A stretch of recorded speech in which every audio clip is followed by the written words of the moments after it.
Satyabama Institute of Science and Technology, Chennai and Sri Perumbudur. இப்போ கூட பார்த்தீங்கன்னா நான் வந்ததில் சில தவறுகள் அதை நான் டிவிக்கு கூட நான் சொல்லலை. எப்படின்னா எங்கே மந்திரி நிற்கிறாங்களோ, இப்போ சிட்டிங் மினிஸ்டர் நிற்கிறாங்களோ, எங்கே முன்னாள் அமைச்சர்கள் ஏடிஎம்கேலேருந்து நிற்கிறாங்களோ, அந்த சமயத்தில் பார்த்தீங்கன்னா நான் ஹோட்டல்லேருந்து தான் புறப்படுறேன். இது எல்லாருக்கும் தெரியும், எங்கள் ப்ரோக்ராமும் இருக்குது. அப்படி வேணால் அந்த ஹோட்டல் வெளியே போகும்போது கூட வண்டியை நிறுத்தி செக் பண்ணலாம். கரெக்டாக பார்த்தீங்கன்னா அந்த 8 மணிக்கு மேலே தான், 8 to 9, ஏன்னா அந்த 10 மணிக்குள்ளே நான் முடிச்சாகணும். அந்த சமயத்தில் குறுக்காட்டி வண்டியை நிறுத்துங்க, கொஞ்சம் செக் பண்ணணும் அப்படின்னு அந்த லோக்கல் பர்சன்லாம் கொஞ்சம் ஸ்ட்ரெயின் கொடுக்குறாங்க. எனக்கு நின்று பார்க்கறத பற்றி ஒன்றும் இல்லை. அது கூட என்னன்னா நான் பேசக்கூடாது. இப்போ நீங்கள் பார்த்தீங்கன்னா முன்னாள் அமைச்சர்கள் எங்கள் சைடு இருந்தவங்களுக்கும் இருக்குது, இந்நாள் அமைச்சர்களுக்கும் அது இருக்குது. அவங்க தொகுதிக்கு நான் போகிறேன்னா நான் அங்கே பேசுகிற டைம் இருக்கக்கூடாது. அப்போ 10 முடிஞ்சு வந்தால் தேவலாம். அப்போ பேசாமல் கைகூப்பி கும்பிட்டுட்டு போவேன். அந்த இது இப்போ ஒரு 3 நாளாக இப்போ ரொம்ப நடந்துகிட்டு இருக்கு. நடந்துகிட்டு இதன் பின்னணியில் யார் இருக்காங்கன்னு நீங்க 2 கட்சிக்காரங்களும் இருப்பாங்க. ஸ்டேட்லயா இல்ல சென்ட்ரல்? இல்ல இது எல்லாமே நம்ம ஸ்டேட்ல இருக்கவங்க இருக்காங்க. திமுக அதிமுக 2 பேருமே அது அவங்க 2 பேரும் ஒன்னாவே தானே செயல்படுறாங்க. இப்போ நீங்க பாத்தீங்கன்னா இதுல முன்னாள் அமைச்சர் இருக்கிற இடத்துல எல்லாமும் அது நடக்குது. இப்போ பார்த்தீங்கன்னா நன்னிலத்தில் அந்த கேண்டிடேட்டோட பர்சன் அப்பவே இவருடைய மைத்துனர் தூக்கிட்டு போறாரு. போலீஸ் எந்த நடவடிக்கையும் இல்லை. திரும்ப ஊரே கூடி எல்லாம் உட்காந்து பேசின பிறகுதான் அப்புறம் டெல்லியிலேருந்து உள்ள அப்சர்வர்ஸ் இருப்பாங்கள்ல, அவங்க தான் தவறு அது. அந்த பையனை தூக்கிட்டு போன பையன் மெசேஜ் கொடுத்துறாப்புல வாட்ஸ்அப்பில், என்னை தூக்கிட்டு போயிட்டாங்க, இந்த இடத்துல கொண்டாந்து வச்சுருக்காங்கன்னு.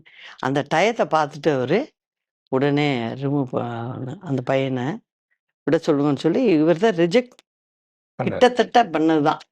அப்புறம் அவர் தான் சரி. எலெக்ஷன் கமிஷனோட கவனத்துக்கு இதை கொண்டு போறீங்களா? இந்த மாதிரி தொடர்ச்சியா நடக்குது. இது அது மாதிரி கொண்டு போயிருக்கோம். உங்களோட கட்சி பேர்ல நீங்க எல்லாத்துக்குமே தெரியும், அம்மாவோட கிட்டத்தட்ட உடன்பிறவா சகோதரியா தான் எல்லாருமே பார்த்துட்டு இருந்தாங்க. அவங்களுக்கு எல்லாமா நீங்க இருந்தீங்க அப்படின்னும் போது உங்க கட்சி பேர்ல எங்கேயுமே அவங்களோட பெயர் இல்லையே? இல்ல, நான் தான் சொல்றேனே, இது நான் திடீர்னு எடுத்த இதுல ஏற்கனவே இருந்ததுல நான் சேர்ந்துட்டுக்கேன். பண்ணதுனால இப்ப எலெக்ஷன் டைம்ங்கிறதுனால அது நேம நம்ம மாத்தணும்னா அதுக்கு ஒரு அந்த ப்ராசஸ்க்கு ஒரு 2-3 மாதம் ஆயிடுது. அதனால பிறகு நாங்க அதுல சேஞ்சஸ் கொண்டு வர்றோம். இல்லதான் இப்ப நீங்க 2021 இங்க வர்றீங்க, சிறைவாசம் இதெல்லாம் முடிச்சு வர்றீங்க. இவ்வளவு பெரிய கால இடைவெளி தேவையா? இல்லைங்க, இந்த கட்சியை தலைவர் மறைவுக்கு பிறகு நாங்க ரொம்ப கஷ்டப்பட்டு இதை வளர்த்து கொண்டு வந்தோம். அதனால நம்ம ஒரு பர்சனுக்காக நம்ம அவசரப்படக்கூடாது அப்படின்னு நினைச்சேன். வேற ஒன்றும் ரீசனே இல்லை. அவசரப்பட வேணாம், நம்ம கொஞ்சம் பொறுமையா இருப்போம் அப்படின்னு சொல்லி இருந்து நான் வெயிட் பண்ணதுதான். இல்லை, 2021 உங்க மேல பெரிய எதிர்பார்ப்பு இருந்தது. நீங்க ஒரு ஏன்னா நீங்களே சொல்லிட்டு இருந்தீங்க அதிமுகவை ஒருங்கிணைத்து எடுத்துட்டு போகணும். கடைசி நிமிஷம் வரைக்கும் நான் சொன்னேன். அதை அந்த முயற்சி என்ன எல்லாரும் ஒத்துக்கிட்டும் இவரு ஒத்துக்கல.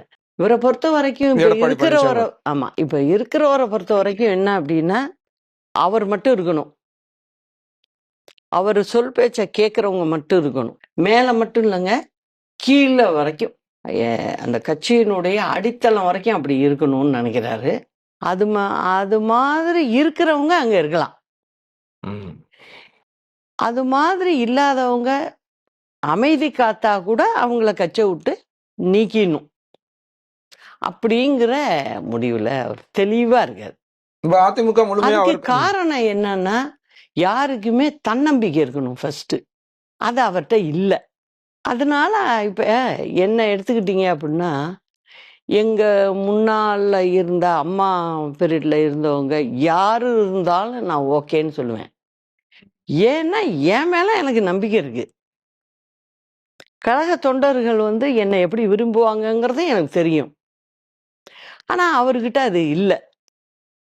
அது ஒரு காரணமா இருந்திருக்கு அவருக்கு. Satyabama Institute of Science and Technology. Chennai and Sri Perumbadur.